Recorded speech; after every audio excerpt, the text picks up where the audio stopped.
Hello everyone and welcome to the Constructive Criticism Network. This network is here to help you improve at Magic the Gathering at every level. From Pauper Leagues to Top 1000 Mythic, we've got you covered. If you want to hear the entire network, head on over to our sponsor at PureMTGO.com, where you can hear each and every show, each and every week, and check out their sponsor, MTGO Traders, and tell them that the CCMTG Network sent you. Now sit back, enjoy the show. From YouTube, podcasts, and more, here's this week's episode from ConstructiveCriticism.com. Hello, everybody, and welcome to episode 154 of the Common Knowledge Podcast. I'm your host, Christian, and I'm joined by our co-host, Adam. What's up, man?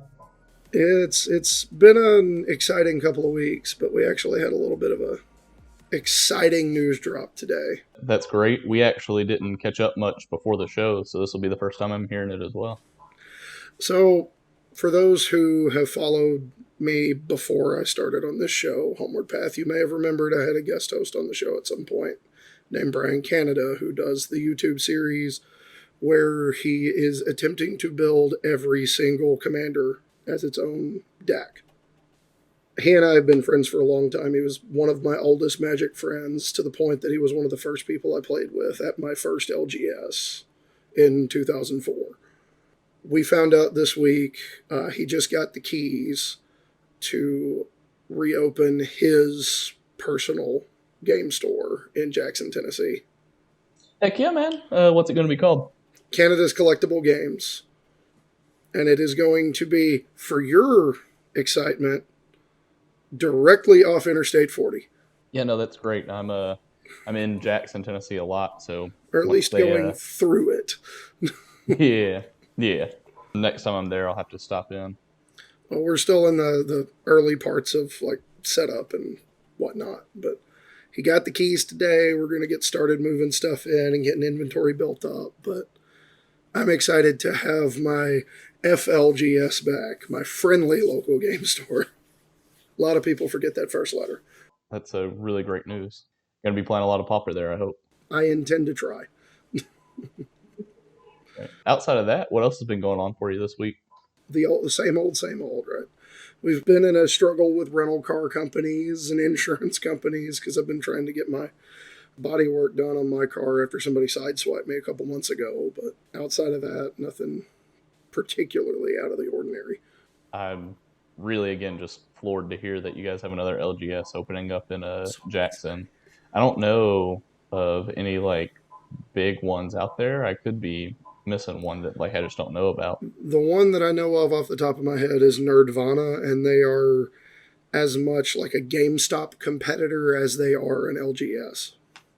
So, well, having an actual proper LGS again is going to be wonderful. Absolutely. Before we get too far into this episode, though, I do need to remind everyone that Common Knowledge and all of the podcasts on the Constructive Criticism Network are sponsored by PureMTGO.com. We also have another sponsor that we unveiled in our last episode that Adam, I believe, has prepared maybe the greatest ad I've ever seen for it.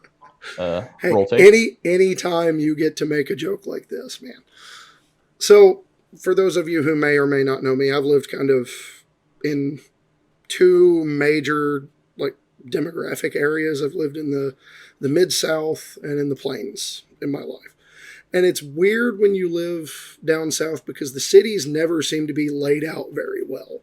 Roads go everywhere. There's no rhyme or reason to why this road is here and how many streets over this next one is. It just doesn't make any sense a lot of the time. And in part, that's because they never expected the cities to grow, and they sure never expected to have to make it make sense later. Contrast that with being up north, and the city I lived in North Dakota, Minot, had three major thoroughfares going through it. You had Broadway, University, and Highway 2. And everything else was laid out based on their relation to those roads. If it was going east to west, it was one numbering system. If it was going north to south, it was a different numbering system. If it was going in a diagonal, it was another one, but it was always whatever street, southwest or northwest, or, and it was really easy to pinpoint what parts of town you were in, what you were looking to find. Everything about it was really simple, efficient, elegant, and made it really easy to find entertainment when you're in college. And I say all of that to say that if you're looking for your entertainment in Magic the Gathering, maybe you need to stick with the simple, efficient system they have over at Game Grid. City planning joke in an ad read. You're welcome. Yeah, no, seriously, Game Grid is great. We're happy to have them supporting the show as well as the network in general. You can check out their website in the description down below, and make sure to use coupon code CKMTG for 10% off of your order. Again, that's CKMTG, get 10% off. There are a few other ways to support the show, though. You can like and share this video, subscribe to the Constructive Criticism YouTube channel, and check out our Patreon. With that out of the way, we can finally get on with the planned show for the week. I guess we should go ahead and start off. I don't know if you've gotten a chance to play much Pauper this week. I've played too much Pauper this week. Sounds like a good problem to have considering our line of work here. So actually, I guess I'll go ahead and lead it off. I've been playing a lot of different versions of Teamer and a lot of different versions of Blue-Red Fairies. I kind of had this feeling, I know that we've talked about it the past couple of weeks, that Teamer or Green-Red Ponza mid-rangey is probably the best deck in the format. And I also felt like Blue-Red Fairies is like always a contender to be the best deck in the format. It's never the worst deck. Absolutely. Both of the decks have honestly a lot in common in that they can interact early, albeit in different ways. Then they look to establish some sort of engine that nets them cards that allows them to just keep going. Like the engine plays into itself, right? Yeah. So with fairies, again, I know that we've talked about it ad nauseum, right? Like it's the ability to buy back your ways to scry and your counter spells while drawing cards and, hitting through the air. And then with, the green-red mid-range deck, right? You're just going to cantrip creature into ramp, and like it's all just going to compound with each other. So both of the decks actually play really similarly. Not necessarily had the best results with them, but most of it I feel is human error. Obviously still learning a lot, as we all are, about the game. And I think that I definitely now feel more convinced that green-red mid-range is one of the 2 or 3 best decks in the format. And I think Is It Fairies is up there in the best 3 decks as well.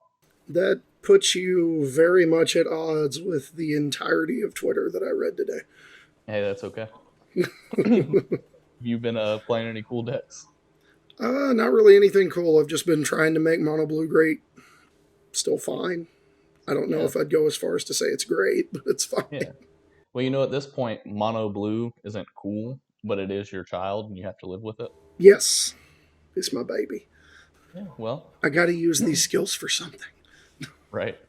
And honestly, this really segments well into our main topic, which we wanted to take a non-results based look at the meta. So obviously with any overarching view of the meta, right? Like we're going to have to reference results. We're going to have to reference list that we got from challenges and stuff like that. And we do need to note what has actually been performing well.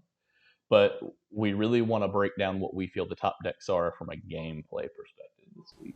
Yes. So, I think the question that's top of mind for Twitter and really pretty much every Pauper discussion I've gotten into on the internet and actually in person with a few guys locally is basically centers around one question, and that's whether or not Affinity is the best deck in the format. I don't know what you think, so it might be best for you to lead because you definitely know what I think after hearing me. Yeah. So, for me, Affinity is almost exactly what it is in any other format that I've ever seen it be good in, whether it was Modern or during even its time in Standard when it actually was bannable. But, it's a really powerful synergy deck. If all of your pieces show up, if you are allowed to do the thing that you want to do, it is really hard for anybody else to keep up with you playing fair. But there's that caveat, if you are allowed to do what you want to do. It kind of reminds me of the Garuda deck in Standard, I guess about a year ago. Feels like we've had 5 years in 1 year now. But when we first got Ikoria and the Garuda deck was everywhere and everybody was blowing it up. We got to ban this card. It's way too powerful. And then people remembered that counter spells existed. My opinion on the Affinity deck is I think it's definitely powerful, right? It gets to play what's arguably the best card advantage engine in the format. It gets to play Deadly Dispute, Thoughtcast, and things to sacrifice that benefit from being sacrificed, right? Like cards that whenever they ETB or leave the battlefield do something. Yeah. So it definitely does a good job at fighting through interaction. My thing about Affinity is that I think everybody kind of defines best deck differently. Yeah. And I fear that whenever we talk about the best deck, we send the wrong message. So with Affinity, right, I definitely think the deck warps the format. I think you would be crazy not to say that. Like all white decks are playing 3 to 4 dust to dust. Green red, usually play 6 to 8 sideboard slots for it. Blue red plays, 4 to 5, which seems about normal. But when you think about every other deck, they normally only dedicate 1 or 2 slots for because they have so much selection. Is actually a lot more. Blue black, dedicates honestly quite a bit to it as well. With some of the stuff that they bring in, like they play like more Hydroblast and stuff. So it definitely warps the format in a way. But I don't think that's the same thing as being the best deck. No, I would agree. How I'm kind of getting to this, right, is there are decks in this format. The deck that I think is the best deck in the format can play 8 sideboard slots for Affinity and already have a sort of reasonable matchup where you're winning that match most of the time with your 8 sideboard slots. Honestly, you bring in about 10 cards in the deck that I'm talking about. But the deck, green red mid range, has such a reasonable matchup against every other deck in the field, except maybe blue black fairies, but even then, I still think it's not that bad. Where your other 5 sideboard slots can cover the rest of the field, especially whenever you get into some of the cards that you're playing now in that deck have overlap with something like a Boggles or the Bridge decks or a Boros Monarch, right? Again, I think Affinity does work the format, but the way that decks can effectively have so much hate and hate them out and still have reasonable matchups against the rest of the field. Again, Blue Black Fairies does this very well if you're not interested in playing, green red. That it's hard for me to call Affinity the best deck. Especially because, like, if you're just playing a super fast deck, a deck that just does its thing consistently, I think you can get under the clunky draws that Affinity has, even if those clunky draws appear less. Going to looking at the results, we've seen several instances of like linear ignore what your opponent's doing aggro decks in top 8 slots. The most recent one, there was Boggles and there was Burn, both. If Burn is winning an event, the format is not completely destroyed. I really don't want to hinge this on like one challenge's results or whatever, Yeah. From the observations that I had, like I think you could even make a solid argument that Affinity is bannable given the amount that it warps the format. Yeah.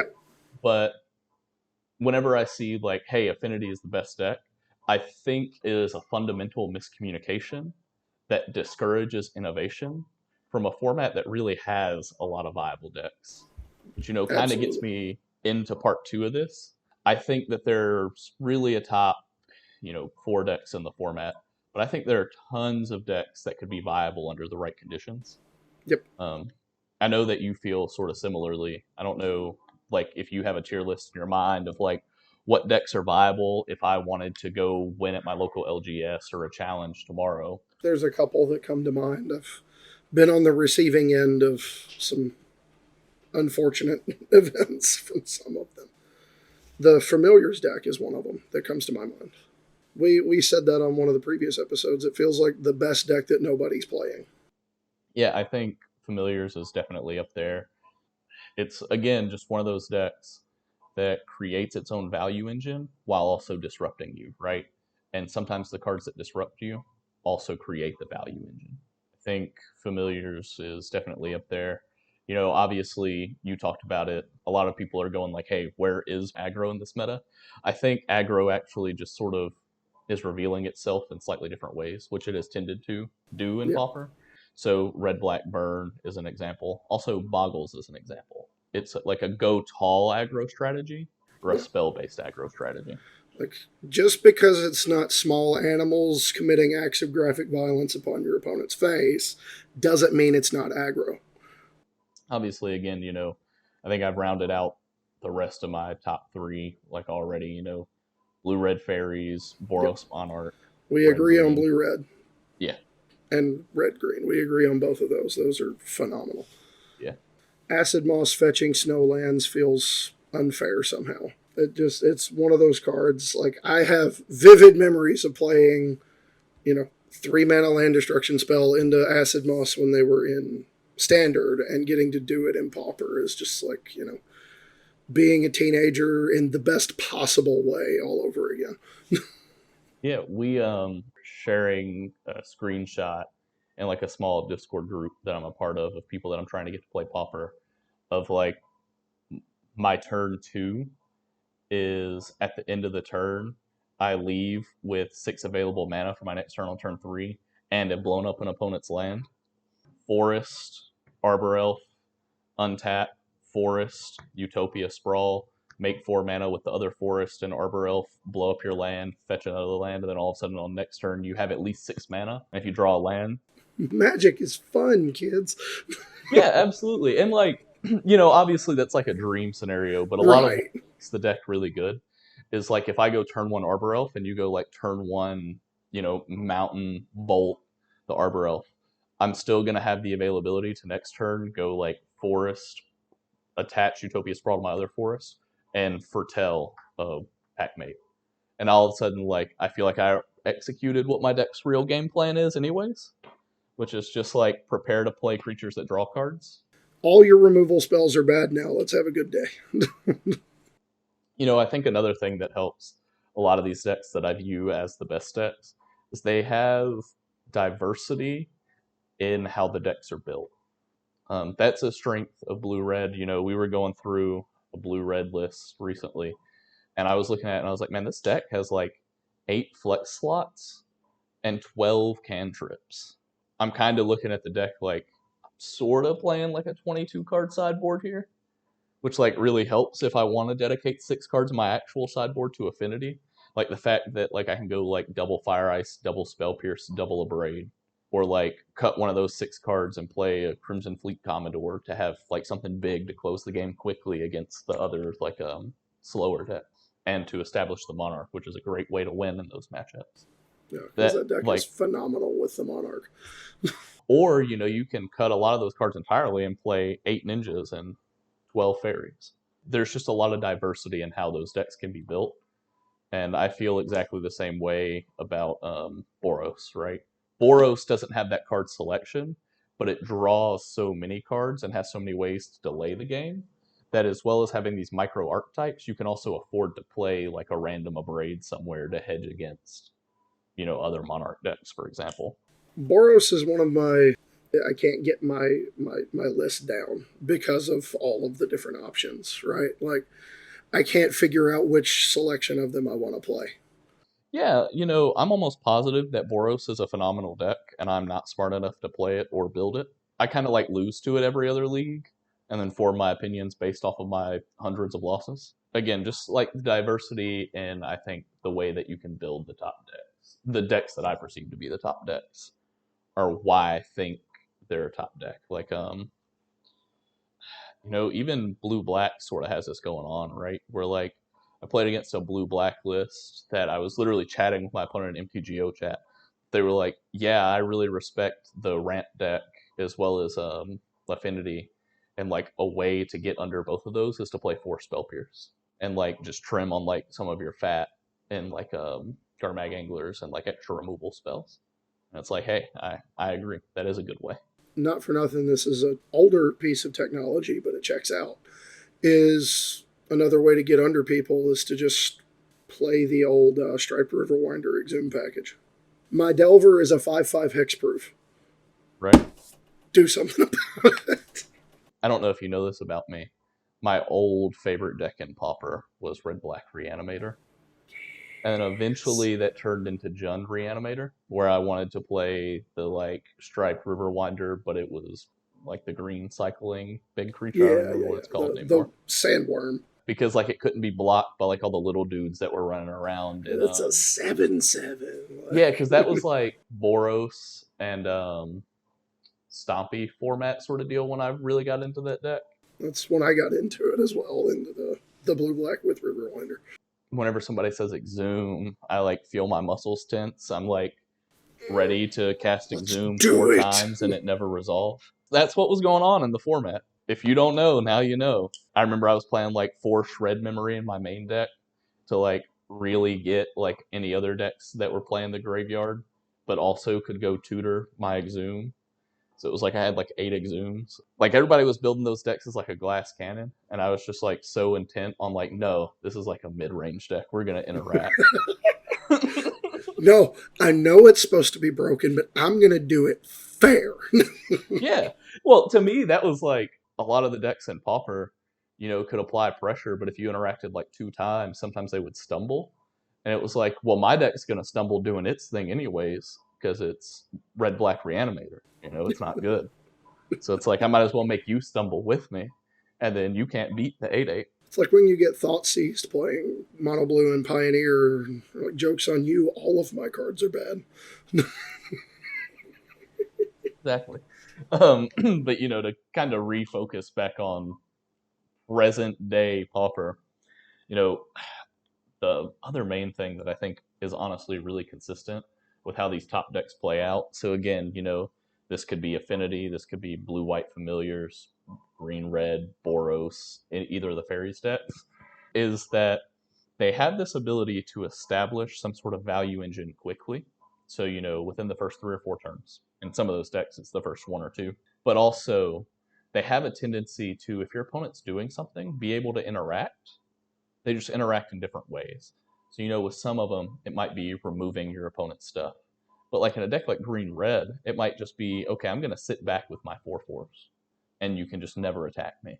Or like Boros, you know, it might be like, all right, I'm just going to present these flyers as blockers until I'm ready to have like a 1 or 2 turn kill with Rally the Ancestors. You know, fairies decks, you're protecting the Monarch, so on and so forth.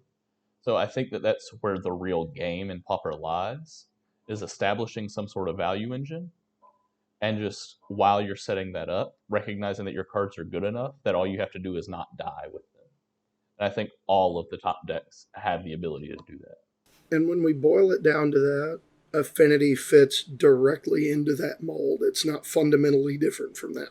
That's the key difference. Like, when there is an obvious, clear, far and away, this deck is the best deck, it's usually doing something that breaks the rules of Magic, or that breaks the rules of engagement of the format.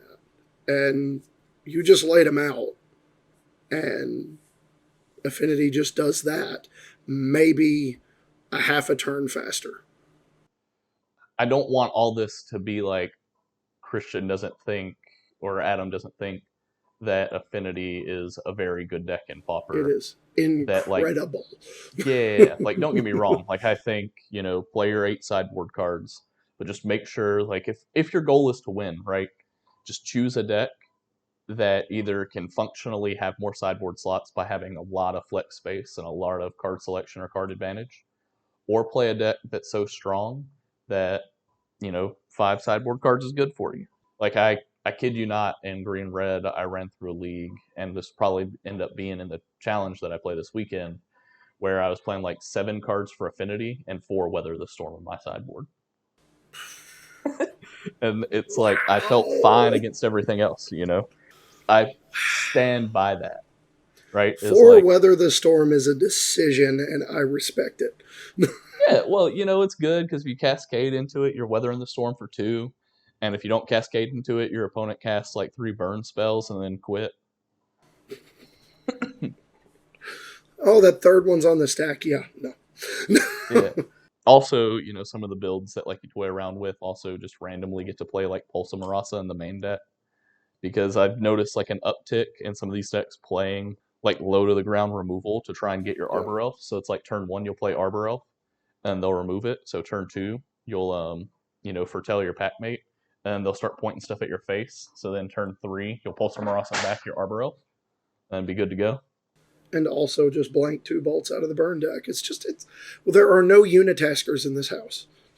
Right. And just to kind of touch on what I really felt like the last note is, and I know that we talked about it some already, is the main thing that I think Pauper misses is just a mono creature aggro deck. I like playing those strategies. I'm hopeful that they come back, but just because the format is missing something like that doesn't mean that aggro is missing entirely. It also doesn't mean that creature-based decks are missing entirely. It honestly also doesn't even mean that those decks have been fully explored. Like, I'm not convinced that there isn't like a green-red deck somewhere out there that has nothing to do with ramp, and is just like a sacrifice deck, probably also plays black, that's just like an aggressive deck that plays lightning bolt to either remove my opponent's creatures or go face. Now I gotta start building stuff. Hey, maybe that's your job. I just, play the format, see what Twitter is, and be a contrarian for no reason. You actually do the hard work. I can't help it. I like building decks, especially if they're bad. Yeah, that's the notes that I had on the format. I don't know if you have kind of any other observations that you made over the past couple of weeks. I've randomly started feeling really strongly about all these things. I think it's just the uptick in the affinity discourse really made me go, what do I think the best decks are in Pauper? A lot of times I take that for granted, that like normally I have like 1 or 2 decks that I just randomly think are the best, and then I have the deck that I'm the most comfortable with, which at this point in time, those are actually the same deck, which is good. Love it when that happens. Yeah, but with the uptick in people talking about it, it made me fundamentally think about like, what do we mean when we say best deck? Why are we calling Affinity the best deck? And what does calling it the best deck do to the thought process of people that are looking to really level up in the format? I think the biggest downside to a lot of the discourse surrounding Affinity as far and away best deck, if that's what you're going into the format with, it does you a massive disservice, because a lot of people will just dismiss out of hand anything they don't think can line up well. Anything they think is not fast enough. Because when you say Affinity, a lot of Magic players, especially the elder ones like myself, whether intentional or not, we remember Skullclamp Disciple of the Vault Affinity. Affinity, oops, I killed you on turn 3. We get traumatized by the visions of it. So we're just mortified of this deck when it's good. And the discourse around something like that, with that kind of a pedigree being the thing, is probably going to turn some people away that otherwise would really enjoy the gameplay of the format. Not to reference results, because honestly, like, I really hate it whenever we're talking about something like this. There are tons of decks that do really well in spite of how good Affinity is. And I know people are going to say, you're holding Affinity down because you're playing. Like, the counter argument to everything that we're saying about Affinity, right, is like, when the standard for whether or not a deck is good is it has to be able to play 7 to 8 cards per Affinity in their sideboard and still have a reasonable matchup against the field, means that those random spiky tier 2 or tier 3 decks can no longer have enough sideboard slots to actually be able to spike a tournament. That's a fair point. I think that is a good point. Kind of my point is, maybe something should be banned out of Affinity, but if you were looking to win a Magic tournament tomorrow, I wouldn't tell you to play Affinity. Yeah, I would agree with that. I guess that's going to do it for this episode of Common Knowledge. If you want to get in touch with us, you can find me on Twitter at JustGuyDad. Adam, where can they find you? On Twitter at HomewardPathMTG. And if you want to get to know me outside of necessarily Magic, TikTok at HomewardPathGaming. Yeah, wait, what about your phone number? Didn't you say that they could text you? No. Okay. I get too many of those as it is. Been there. You can also shoot us an email over at commonknowledgemtg@gmail.com. You can comment down below. We're really make an effort to respond to every comment.